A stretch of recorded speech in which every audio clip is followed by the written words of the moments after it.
Hello dear students, welcome to let's crack it. Dear students, আজকের যে পিডিএফটা রয়েছে সেটার মধ্যে তোমরা দেখতে পাচ্ছ স্পেশাল লেখা আছে। এটা কেন লেখা হচ্ছে যে লেটস ক্র্যাক ইট স্পেশাল? কারণ আমাদের এখন থেকে যে পিডিএফগুলি আসবে সবগুলি পিডিএফই খুব স্পেশাল হবে এবং এগুলি এক্সাম ওরিয়েন্টেড হবে।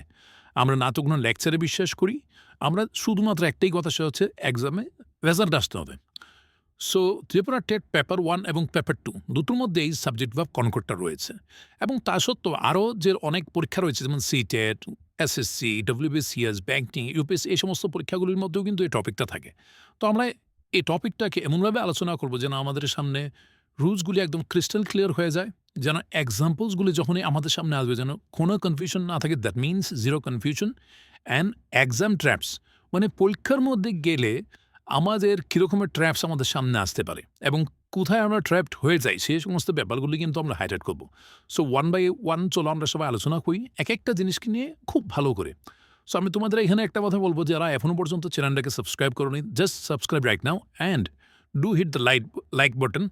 আর একটা কাজ করতে হবে, তোমাদের মন্তব্য কিন্তু, তোমাদের মতামত সবাই কমেন্ট বক্সে জানাবে। সো চলো শুরু করি। তোমাদের যদি ভালো লাগে তবেই আমরা এই যে ক্লাসটা আছে সেটাকে কন্টিনিউ করব। সো আমরা পার্ট বাই পার্ট করছি। ফার্স্ট হচ্ছে পার্ট 1। পার্ট 1 এর মধ্যে আমরা কি রাখছি আজকে? ফাউন্ডেশন। এবার ফাউন্ডেশন হোক আর যাই হোক সবগুলি খুব important. So what is concord? First of all আমাদের একটা কথা বুঝতে হবে যে concord means that the subject and the verb of a sentence must match each other in number. মানে কোনো একটা সেন্টেন্সের যে সাবজেক্টটা রয়েছে এবং ভার্ভ রয়েছে তারা কিন্তু নাম্বারে ম্যাচ করতে হয়। দ্যাট মিনস যদি সাবজেক্ট সিঙ্গুলার হয়, ভেরি সিম্পল, যদি তুমি দেখো ভেরি সিম্পল, যদি সাবজেক্ট সিঙ্গুলার হয় তাহলে ভার্ব সিঙ্গুলার হতে হবে। যদি সাবজেক্ট প্লুরাল হয় তাহলে ভার্বও কি হতে হবে? প্লুরাল হতে হবে। সেটাই তো কথা। And sometimes in person. আর কিছু ক্ষেত্রে দেখা যায় যে পার্সনের ক্ষেত্রে ম্যাচ করতে হয়। সেটা আমরা এখন এক্সাম্পলের সাহায্যে বোঝার চেষ্টা করব। আমি শুধুমাত্র যে তোমাদেরকে কোনো একটা রুল বুঝিয়ে দেবে এবং সেটা থেকে পাতলা হয়ে যাবে সেরকম কিন্তু না। একদম শেষ পর্যন্ত যতক্ষণ পর্যন্ত না তোমার ডাউট ক্লিয়ার হচ্ছে, এবং তারপর আমরা কী করব, এই যে সেশনটার উপর যে পিডিএফটা রয়েছে সেটা তোমাদেরকে প্রোভাইড করব। পিডিএফটা তোমরা নেবে, সঙ্গে হবে মক টেস্ট। এবার আমরা গত কিছুদিন ধরে আমাদের গ্রুপে মক টেস্ট চালাচ্ছে এবং সেগুলি ডেমো ছিল। এখন থেকে প্রিমিয়াম মক টেস্টও হবে। তো তোমাদের সবাইকে বলো, মক টেস্টেরও কয়েকটা লেভেল থাকে। যেমন আমরা নর্মালি যেগুলি করি সেগুলো হচ্ছে বেসিকে। বেসিক থেকে যদি তোমরা অ্যাডভান্স দিতে চাও তাহলে এখনই আমাদের এই ডেসক্রিপশন বক্সে আমাদের গ্রুপগুলির লিঙ্ক দেওয়া আছে, হোয়াটসঅ্যাপ অ্যান্ড টেলিগ্রাম। তোমরা যার যেখানে কনভিনিয়েন্স আছে সেখানে জয়েন করো এবং তোমাদের যে কোনো সমস্যা তোমরা পার্সোনালি আমার সঙ্গে যোগাযোগ করতে পারবে। So the what is the golden rule? Golden rule এখানে কি বলছে? বলছে সিঙ্গুলার সাবজেক্ট, মানে সবচেয়ে বড় কথা একটাই কিন্তু কনকর্ডের মধ্যে, যে সিঙ্গুলার সাবজেক্ট সবসময় সিঙ্গুলার ভার্ব নেয়। দ্যাট মিনস এখানে একটা কথা হচ্ছে verb ends with S or yes in present tense. মানে কিছু ক্ষেত্রে দেখা যায়, যেমন শি, হ্যাঁ, শি কি হয়? She goes to school. তো আমরা একটা কথা লক্ষ্য করবো, যেমন আই গো টু স্কুল হয়, কিন্তু শি গোজ হয়ে যায়। তো এই ব্যাপারটা লক্ষ্য রাখতে হবে যে যদি সাবজেক্ট হি, শি, ইট বা কোনো ব্যক্তি, বস্তু, স্থান বা প্রাণীর নাম হয় তখনও কিন্তু ভার্বের সঙ্গে এস বা ইয়েস যুক্ত হয়। এটা প্রেজেন্ট সিম্পল টেন্সের একটা নিয়ম।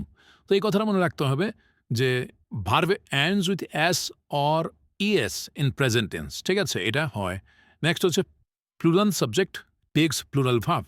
এবার পুরোটা যে আমাদের কনকর্ড রয়েছে, আমরা যতটুকুই আজকে পড়ব সবটার মধ্যে, ইভেন যতটুকুই রয়েছে, যতগুলি রুলস রয়েছে সবটার মধ্যে একটাই ব্যাপার কিন্তু কমন, সেটা হচ্ছে আমাদেরকে আইডেন্টিফাই করতে হয় যে সাবজেক্টটা যে রয়েছে সেটা, এই যে সাবজেক্টটা সেটা কি সিঙ্গুলার না plural. That is what we have to identify. If we can identify that, then there is no problem. আর সবকিছু পড়ার পরেও বা সবকিছু প্র্যাকটিস করার পরেও যদি if you are not able to identify whether the subject is singular or plural, then there is a problem. There surely is a problem. So এতটুকুই কথা, যে যতটুকু তাড়াতাড়ি বুঝতে পারে তত তাড়াতাড়ি তোমার সুবিধে।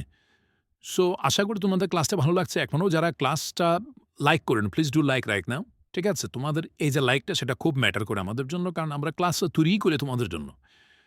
সো যারা এতদিন ধরে রিকোয়েস্ট করছিলেন, আমরা আশা করি যে তোমরা ক্লাসটাকে ভালোবাসা দেবে। সো যেমন একটা এক্সাম্পল দেখি আমরা, শি এর পর কি হয়? রাইটস হয়ে যায়।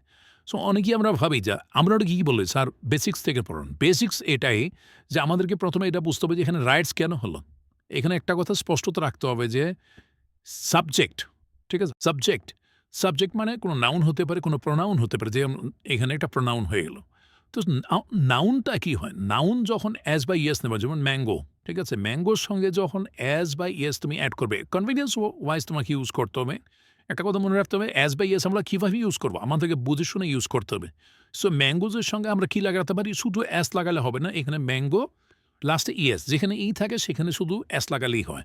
সো ম্যাঙ্গোস হয়ে গেল। তো নাউনের সঙ্গে যখন আমরা অ্যাজ বা ইয়েস অ্যাড করি, তখন কি হয়? সেটা সংখ্যায় বাড়ে কিন্তু।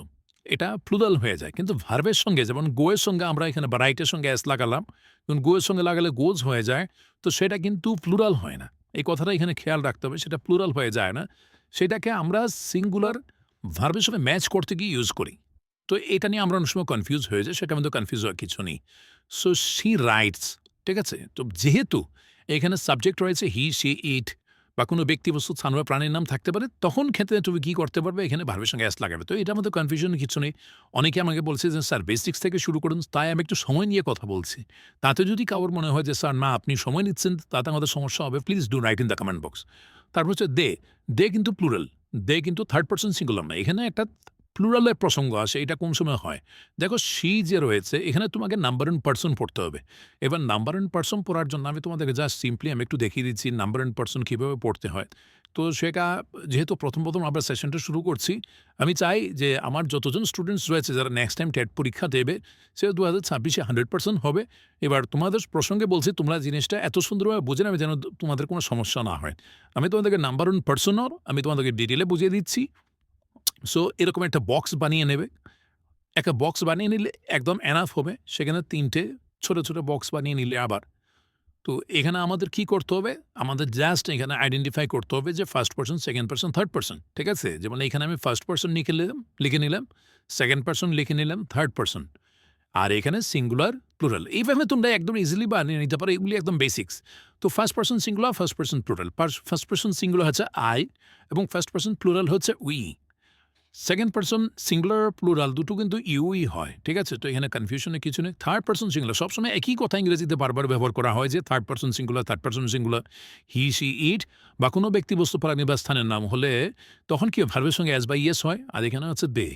তো আমার এই যে এই পার্টটাতে এটা এসে গেছে, তাই আমি এটা আলোচনা করেছি। কারণ দেখো, আমি এক্সাম্পল নিলাম, কিন্তু আমি সেটা তোমাদের সামনে স্পষ্টই করতে পারলাম না এবং আমি নিজে দেখালাম যে আমি অনেক বুঝি, কিন্তু তোমাদেরকে সেটা বোঝাতে পারলাম না।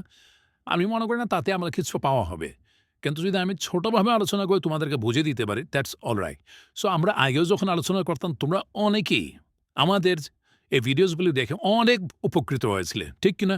তো সেই কারণে আমি আবারও তো তোমাদের কথাই নিয়ে আসলাম। তো এখন দেখো, আমাদের দেখতে হবে কি, এই যে শি রয়েছে, সে হচ্ছে থার্ড পারসন সিঙ্গুলার। তো এই থার্ড পারসন সিঙ্গুলার হচ্ছে একটা ব্যাপার, আর থার্ড পারসন প্লুরাল হচ্ছে একটা ব্যাপার। এবার সিঙ্গুলার হলে সে কি করবে? থার্ড পারসন সিঙ্গুলার হলে ভার্বের সঙ্গে অ্যাজ বা ইয়েস নেবে, কিন্তু প্লুরাল হলে কিন্তু নেবে না। So is it clear? I hope it is clear right now in front of you. So তোমাদেরকে সবসময় এই কথাটাই মনে রাখতে হবে। So why is important? Almost every competitive exam includes question based on drafts where subjects are hidden, misleading and separate from verbs. মানে বেশিরভাগ পরীক্ষায় কি হয়, মানে সাবজেক্ট এবং ভার্ব সেগুলো মানে হিডেন থাকে সাবজেক্টগুলি বিশেষ শুধু, এবং সেটাই স্টুডেন্টদেরকে মিসলিড করে, কারণ তারা বুঝতে পারে না। তো আমাদের সেই ব্যাপারগুলি ধরতে হবে। সো আমরা আজকে এতটুকুই আলোচনা করছি। আমি তোমাদের কমেন্টসের অপেক্ষা করব, কারণ আমি চেষ্টা করলাম, তোমরা সেটাকে পছন্দ করলে না, সেটা কিন্তু আমার ভালো লাগে না।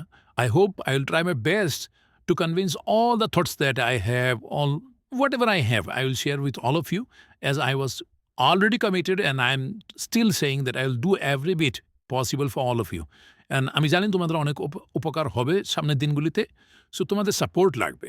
ঠিক আছে? আজকের ক্লাসটা তোমাদের জন্য, যে তোমরা সাপোর্ট দেখাবে, এবং যদি তোমরা ভালোবাসা দাও তো নেক্সট ক্লাস খুব তাড়াতাড়ি, এবং তোমরা যদি চাও যে এই ক্লাসটাকে ইন ডিটেল আরও ভালোভাবে এবং পুরোটা ক্লাস করি, তাহলে কিন্তু আমি করব। So this is just an introductory video. ঠিক আছে? বলতে পারো আমাদের নতুন সেশনে জাস্ট প্রথম ভিডিওটা। তো সেটা তোমাদের জন্য করলাম, তোমাদের রিকোয়েস্টে। নাও লেটস সি, অপেক্ষা করছো তোমাদের রেসপন্সের জন্য।